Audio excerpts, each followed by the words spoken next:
গোসল ফরজ অবস্থা গোসল না করে কি সারি খাওয়া যাবে? তারাবির নামাজ স্বামী স্ত্রী জামাতে পড়তে পারবে কিনা?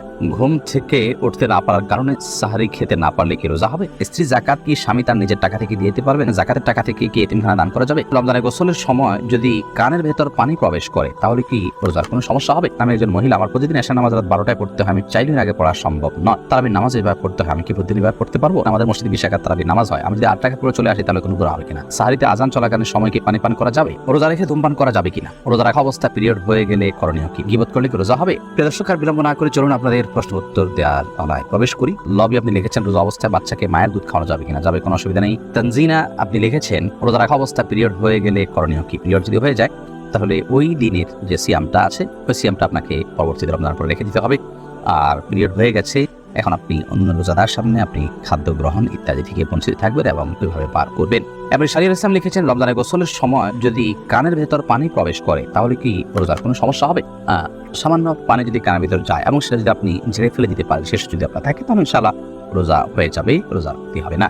ইফতিয়াদ হোসেন ইফতি আপনি লিখেছেন একাধিক মসজিদে তারাবি নামাজ পড়লে কি কোনো সমস্যা হবে কিনা? কোনো অসুবিধা নেই। মিলন হোসেন আপনি লিখেছেন রোজা রেখে ধূমপান করা যাবে কিনা? অনেকে বলে থাকেন যে রোজা রাখা অবস্থায় সিগারেট খেলে রোজার কোনো ক্ষতি হয়, এটা কি সঠিক?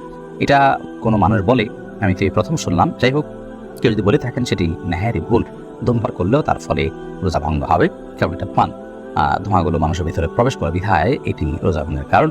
আর রোজা অবস্থায় ধূমপান করা জায়েজ নয়, যদিও রোজা রাখা অবস্থার বাইরেও ধূমপান করা জায়েজ নয়। রোজা অবস্থায় ধূমপান করলে সেটি গুনাহও হবে, আবার রোজা ভঙ্গের কারণ হবে।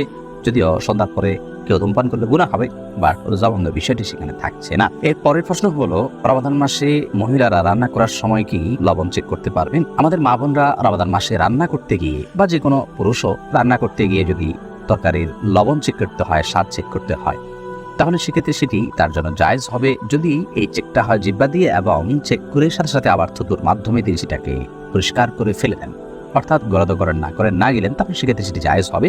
যদিও এটা অ্যাভয়েড করতে পারলে সেটা বেটার এবং উত্তম।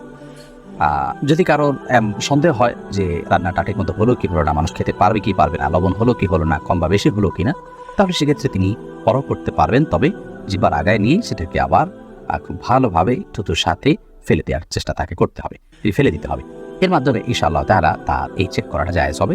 তবে যাদের মোটামুটি অনুমান হয়ে গেছে, আন্দাজ হয়ে গেছে, খুব একটা প্রয়োজন হয় না, তারা এটা অ্যাভয়েড করতে পারলে অবশ্যই বেটার এবং ভালো। আলী কত লিখেছেন রোজা রেখে ফোনে কথা বলা যাবে কিনা? যাবে। অতিরিক্ত কথা, অপ্রয়োজনীয় কথা বলা রোজার সাথে যায় না, কিন্তু প্রয়োজনীয় কথা তো বলতেই পারে। এরপরে নীলিমার নীল আপনি লিখেছেন তারাবির নামাজ স্বামী স্ত্রী জামাতে পড়তে পারবে কিনা? তারাবির নামাজ স্বামী স্ত্রী জামাতে পড়তে পারবে, অন্য নামাজের মতো স্বামী ইমামতি করবেন, স্ত্রী তার পেছনে থাকবেন, পাশাপাশি দাঁড়াবেন না। মায়ের আদর্শ ছেলে আইডিকে আপনি লিখেছেন স্ত্রী জাকাত কি স্বামী তার নিজের টাকা থেকে দিতে পারবেন? দিতে পারবেন। স্ত্রীর সম্পদের জাকাত স্বামী দিয়ে দিতে পারবেন, শর্ত হলো স্ত্রীকে জানিয়ে দিতে হবে, স্ত্রীর জানাশোনা থাকতে হবে। যেমন তিনি যদি জানেন যে তার স্বামী তার পক্ষ থেকে জাকাত দিয়ে আদায় করে দিচ্ছেন, তাহলে সেক্ষেত্রে তিনি নিয়ত করবেন, তার আমল যেহেতু নিয়তটা তার থাকতে হবে। স্ত্রীকে